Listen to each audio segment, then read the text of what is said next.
Buttercup felt cold. Most summers she had felt warm or even hot, as she had had a generous coat of fur, but this summer had been cold.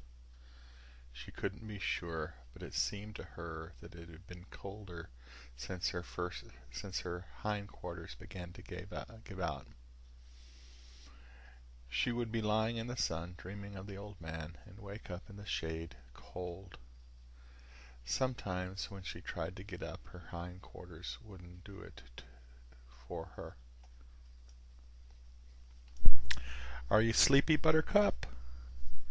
It was the little one with the long hair. She was dressing in short pants. Buttercup lifted her head up and rose up on her front legs, but her hind legs spun aimlessly on the grass. Finally something caught, and she heaved herself up and limped over to a spot in the sunshine. The man walked into the backyard now. He was dressed in overalls like the old man wore in her dreams. When the man wore the overalls, all he did was push the machine that made noise. The old man had played with Buttercup. He had rubbed her head and patted her. The man didn't seem to have the time for that. "Hey there, old girl," he said. I'm going to be mowing the lawn now. You might want to lie on the patio out of the way." Buttercup ignored the man as she usually did. In spite of the sound of the mower in the backyard, she drifted off to sleep again and began to dream. It was about a time when it was warm, like it had been the summer before. She was next door on the driveway, and the old man was there. "Hey, Buttercup," he said. He sounded winded. He sat down in the long chair by which she lay, and he rubbed her head. That's why she laid there. She liked it when he petted her. "Have you been sleeping, sweetie?" he asked. "You like sleeping in the sun, don't you? Better soak up the sun, because winter will come, you know. Yes, winter will come."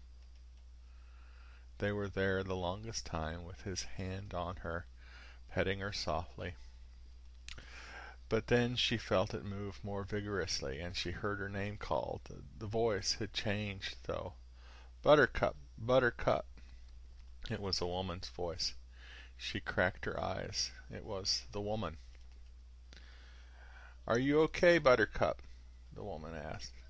"I've got some food for you." Buttercup hadn't felt much like eating lately. The woman pushed some food into her mouth, and she chewed it. "That's a good girl. That's Mommy's good girl." The food was good.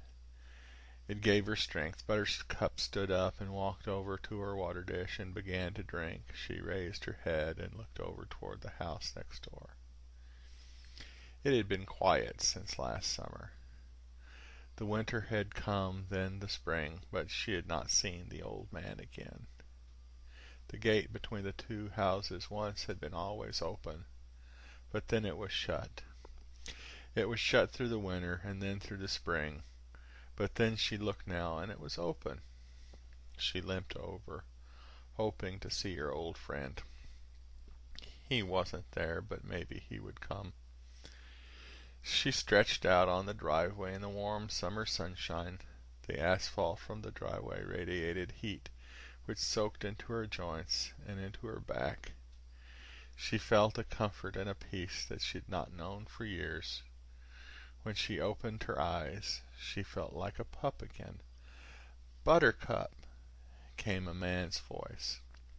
Her eyes popped open, and she stood up on all fours. She spun in the direction from which the voice came, and saw the old man. But he wasn't old. He stood straight and strong. "How are you doing, girl?" He squatted, and petted her head vigorously. "Has it been rough? It'll be better now." She looked up, and everything was different. The houses were gone. There were fields of flowers and butterflies. There were woods with cool streams. "Let's go," he said.